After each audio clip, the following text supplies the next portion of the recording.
Hey guys, I'm Liz. I'm going to teach you today how to dip glazes as opposed to brushing them on. You can also pour glazes over things, spray them on, but dipping is probably the most common and the fastest and easiest. So before I actually dip, I'm going to mix my glaze. You want to make sure you mix it really well so that all the particles are evenly distributed throughout.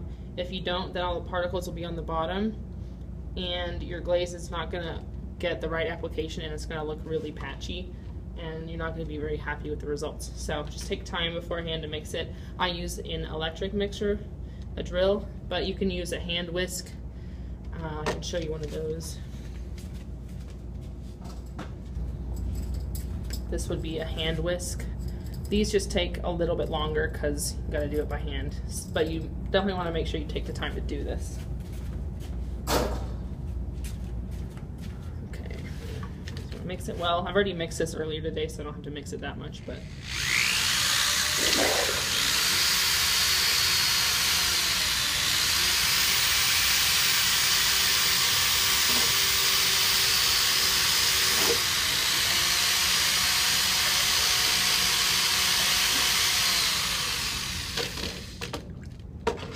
kind of feel around on the bottom and make sure you don't feel any glugginess. If you do, you need to mix it some more. And also, if you use the drill, start a little bit lower than I did because I splashed it. You want to make sure to keep your clothes clean if you care enough to. And then also before you dip, you want to use a damp sponge to wipe your piece off because dust collects on it, kiln dust also. So you just want to make sure that's really clean before you dip it. If not, it's not going to apply to parts where it has dust on it, and you could get little pinhole marks on the finished product, and that's not going to be good. You want to make sure too it doesn't feel super damp to the touch when you dip it. You want it to be pretty dry. So if you have to let it dry a little bit longer, do that. Don't make the mistake of having it too wet.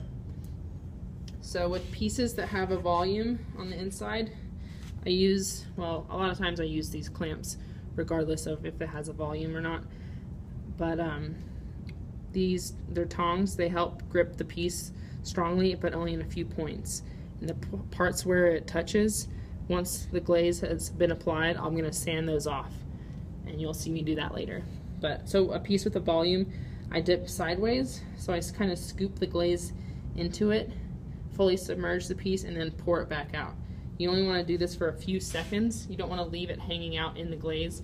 It's going to soak up too much glaze. It's going to be too thick. It could crack off. It could run all over the kiln.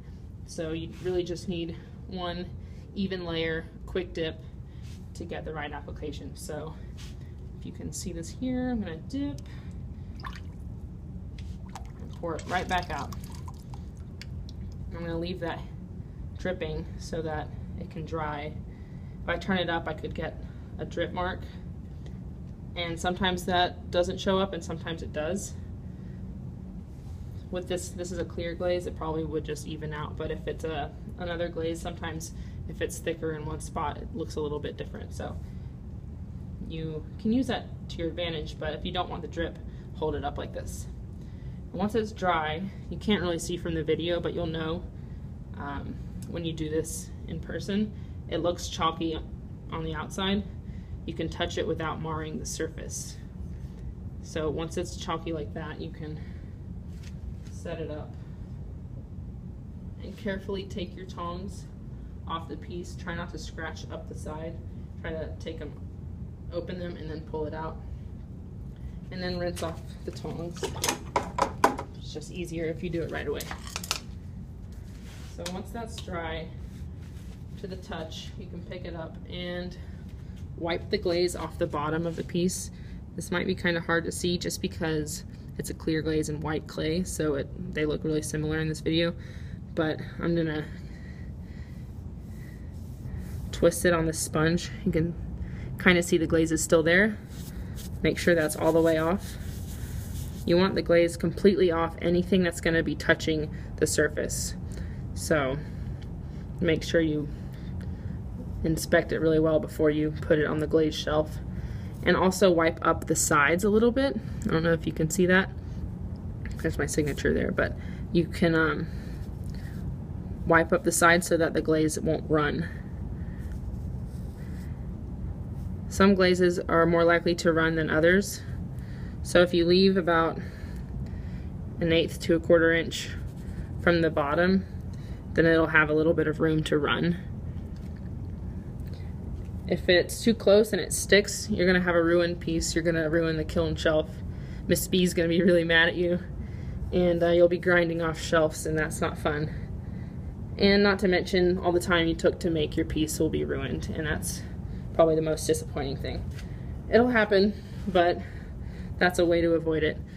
These little spots that I talked about with that the tongs touched, you can just take your finger here and lightly sand it. Definitely wait till it's dry to do this. It's gonna smear your glaze all around if you don't. And that goes for touching your piece in general. You don't wanna touch it when the glaze is still wet. So, there you go.